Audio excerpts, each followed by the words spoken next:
I'm Beth Jacobson. I'm Pamela Thrupp. And this is the January edition of the Beloit Today show.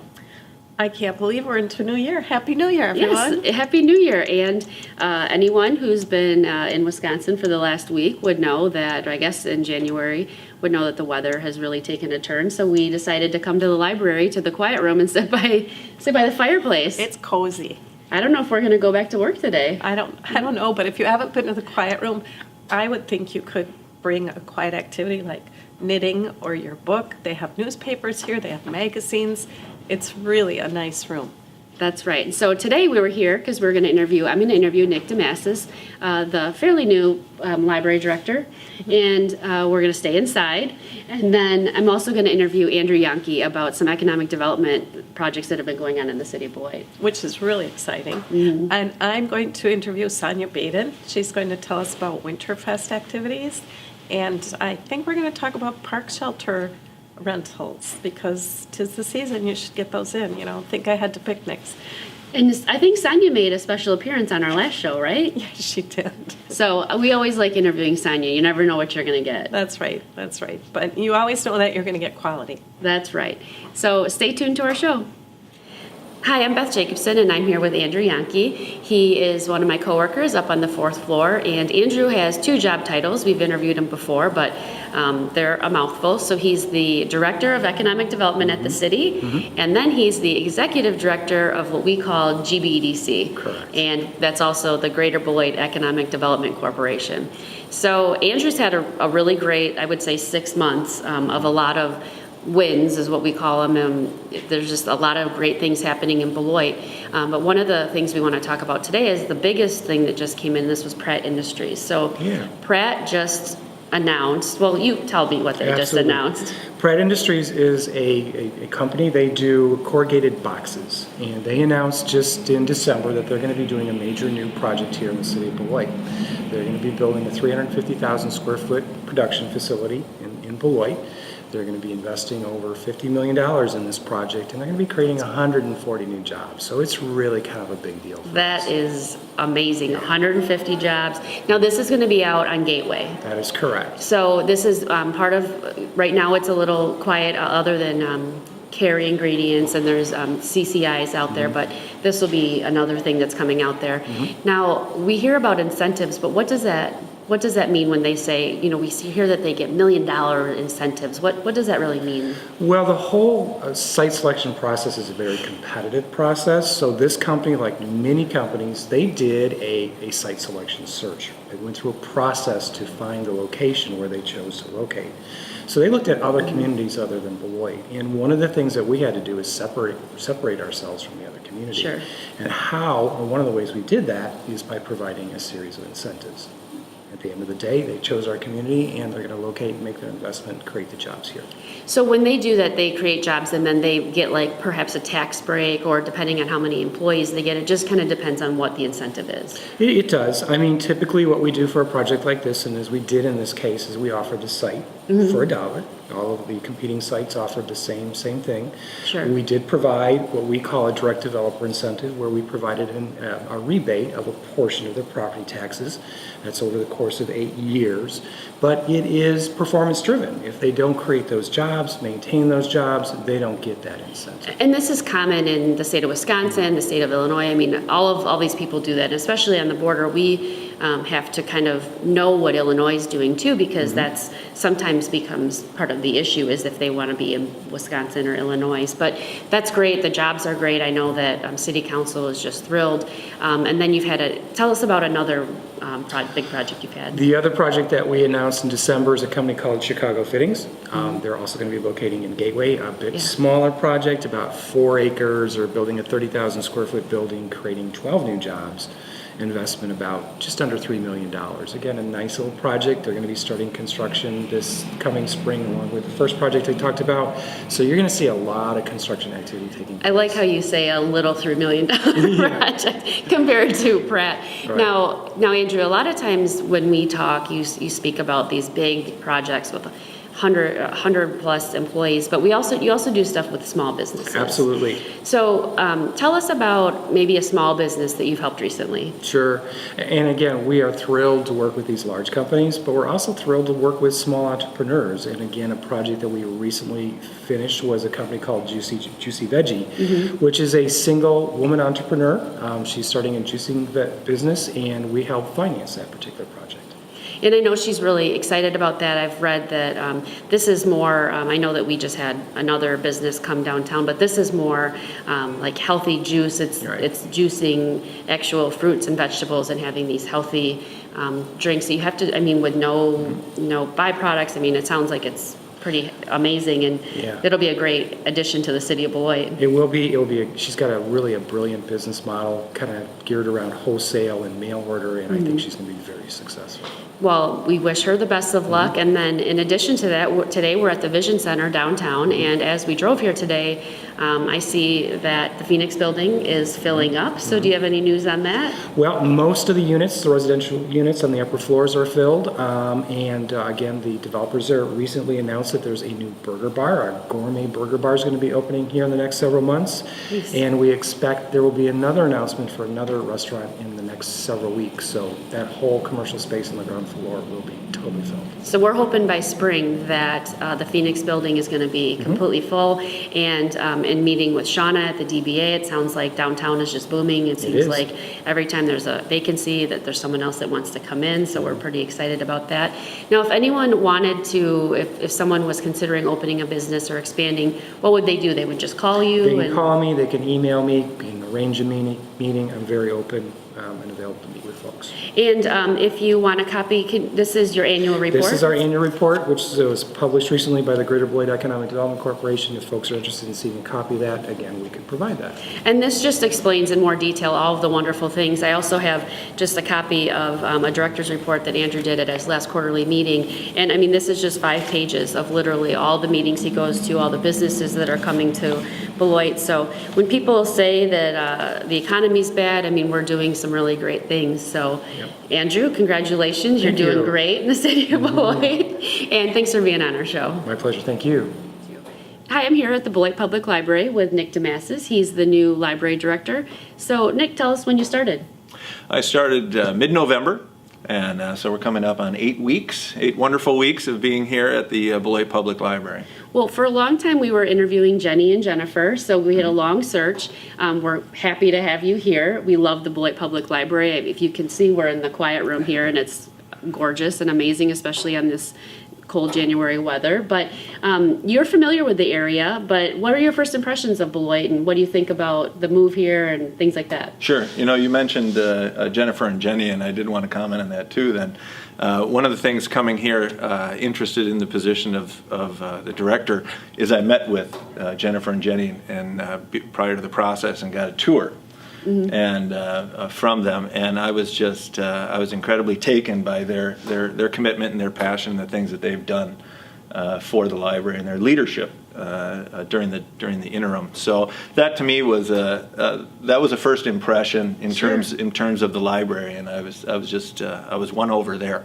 But I also have been coming here for a number of years. My wife has family here in Beloit and in the Madison area.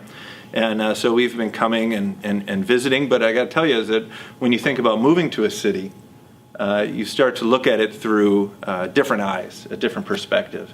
Not just the library? Not just the library and not just your family, visiting family. So, and then as I started to look at it that way, again, too, it just had that ripple effect of one thing built on another and built on another, and couldn't wait to get here. Sure.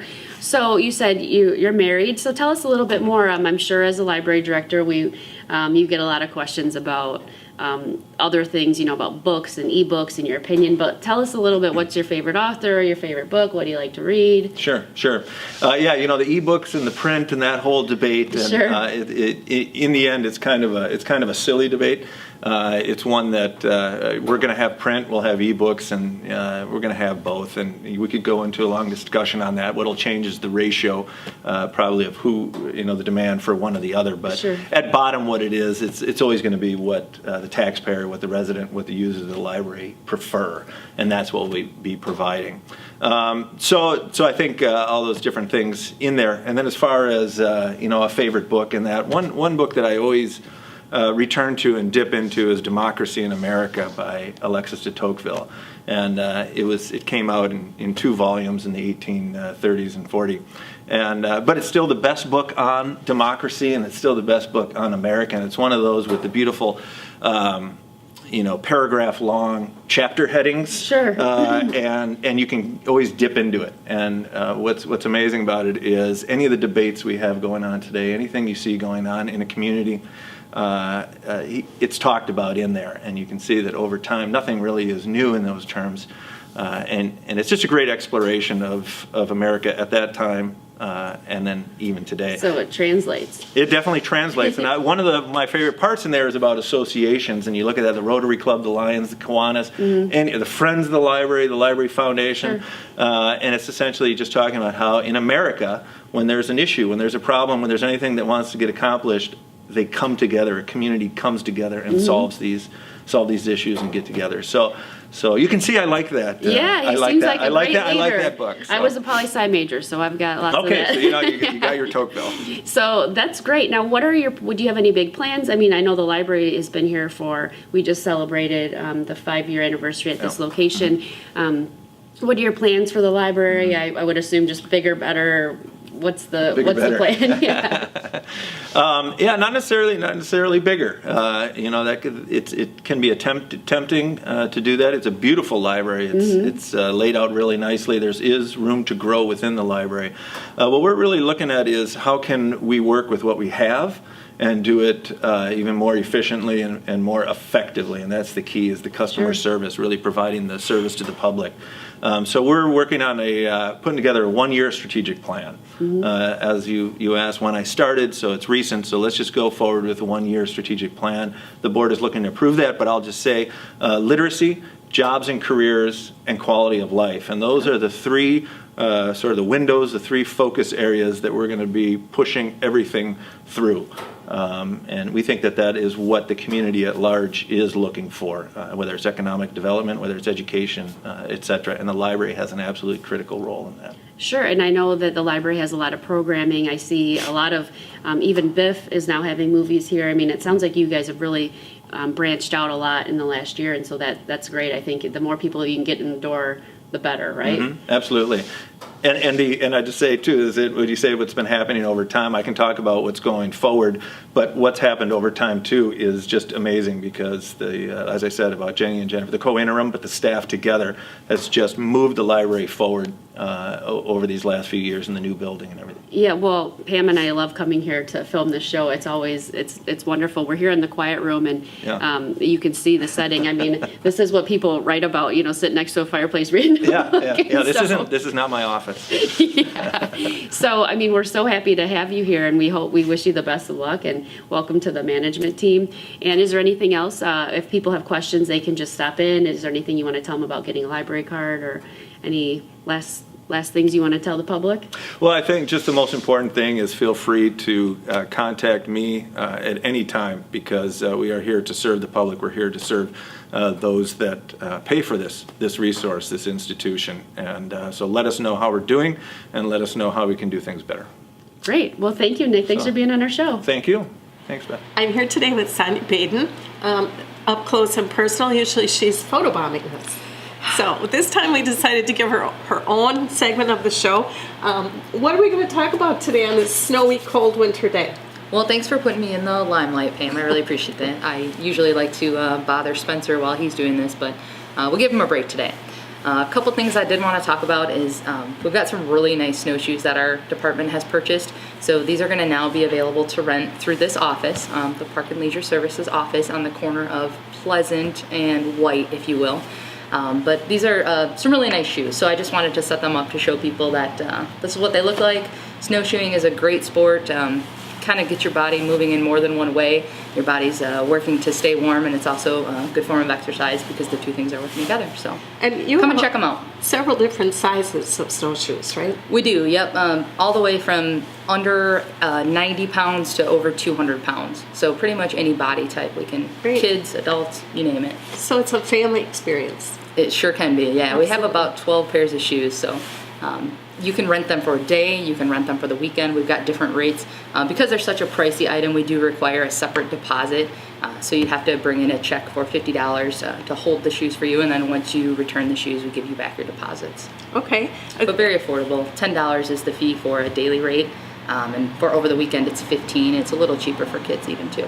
Personally, I love snowshoeing because you can pretty much go anywhere, except, of course, we would ask that you not go on the cross-country groomed ski trails, right? Yeah, try to stay. There's not a lot of cross-country ski trails, so we try to encourage people to use other open spaces. There's some good spots in Riverside you could snowshoe, and also in Leeson Park.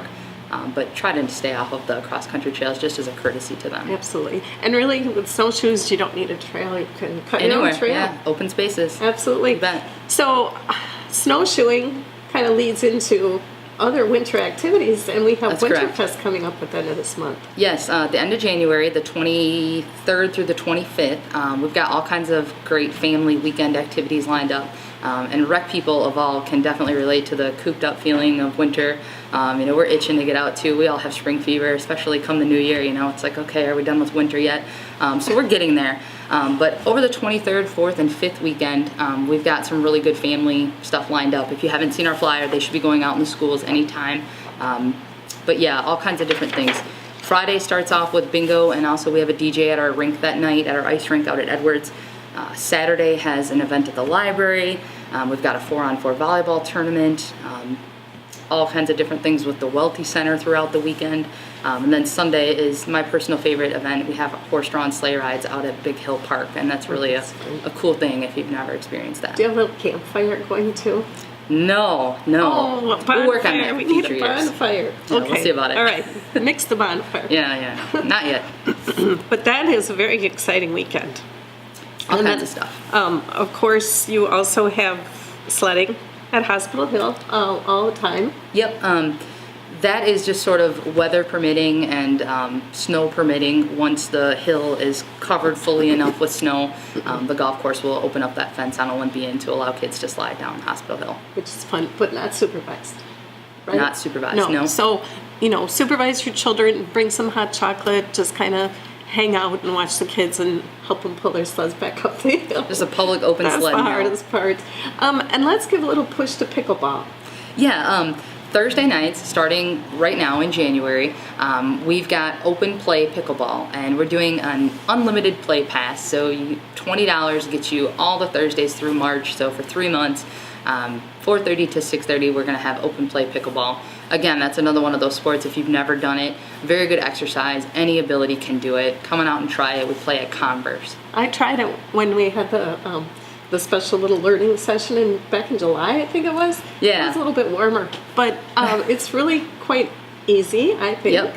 You just have to stay out of the kitchen, the pickleball kitchen. Yep. If I remember the terminology right. You got it right. But now when you say it's from 4:30 to 6:30, that's not structured, right? You can come and go within the time Yeah, period? and if you can make all of the Thursdays between March and January, all of those weeks, you're more than welcome to come. If you only can come half of them, it's okay. You don't have to tell us when you're going to be there and when you're not. It's an open play, drop-in kind of program. The $20 is just to sort of cover our site supervisor that will have to be at the school during Okay. our programming. So it's a good form of exercise if you don't want to get outside and snowshoe, stay inside and do a Other little options. pickleball. You Yeah, can do things indoors, absolutely. outdoors.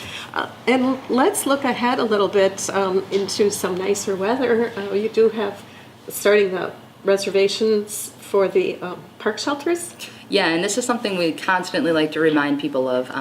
Don't wait until May, June, July to start planning your summer outings at the parks. We're taking park shelter reservations starting the first business day in January every year. So already we're starting to get some family reunions in that are here every year at the same park, and graduation parties. It's time to really start thinking about those now. We do have a great list of shelters, but they do book up on the weekends. Absolutely. So good to think about that early. And if you have an event that you like to do every year around the same time, come on in and book it early. You can do that now.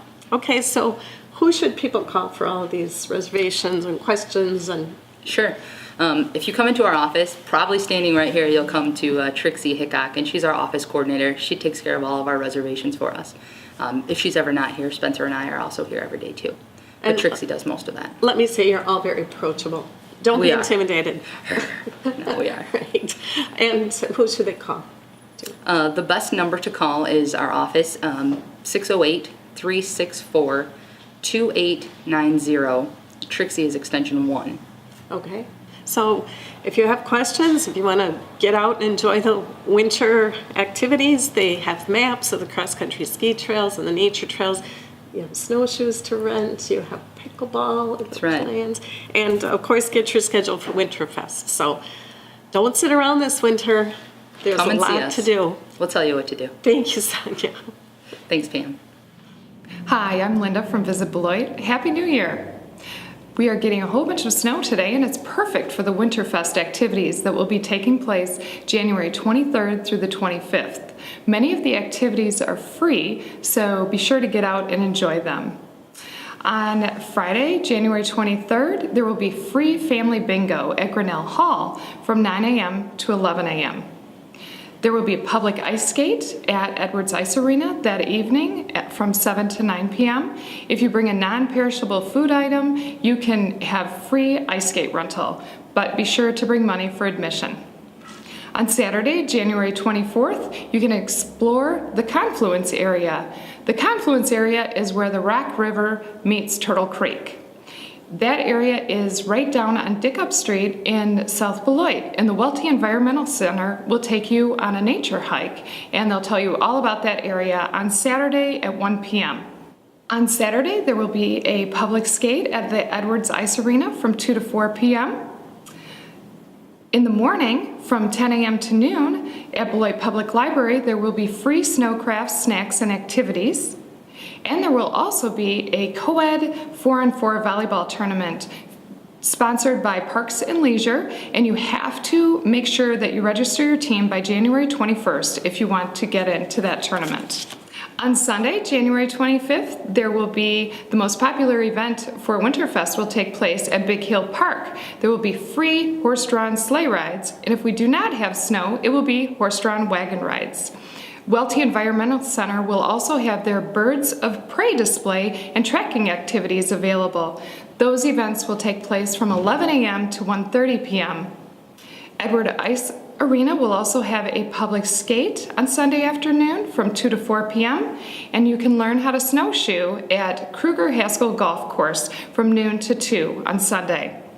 Later in the month, Beloit Civic Theater will present A Talent for Murder at Beloit Memorial High School. These events will take place mostly evenings from January 29th to February 7th, but there will be a few matinees. Please check our website for exact times and details. Biff Year Round continues to take place every Wednesday night at the Hendrick Center for the Arts at 6:30 p.m. Be sure to check the Biff website or visitbeloit.com for the exact details of all the films that we'll be showing. And an exciting event that always takes place every year in Beloit is the Beloit International Film Festival. This year it will begin on February 20th and it will run through March 1st. It's the 10th anniversary and they have so many great activities planned for you this year. There will be 180 films from more than 30 countries taking place. Tickets are on sale now, so be sure to visit the BIF website and you can get your tickets already. Go ahead and visit visitbeloit.com and you can find out all the exact details, and there are more events taking place. And please give our office a call at 365-4838 if you have any questions and need more information. Happy New Year. Well, I guess that concludes the January show. It goes so fast, it's so much fun. Tons of activities. Hopefully the weather will warm up a little bit so people can get outside and go snowshoeing and get a little exercise. Yeah, absolutely. I think people start to go a little stir crazy, but there's still plenty of things going on. There's things going on at the library, there's outdoor activities, there's indoor activities, as we heard. There's just lots of stuff going on. Yes, and then next month, BIF starts. So that's the other thing we have to get prepared for. Oh, absolutely. And if you'd like to volunteer for BIF, please make sure to call them. And is Sonia photobombing us back there? Even though we gave her her own space on the show, she's Still still in the spotlight.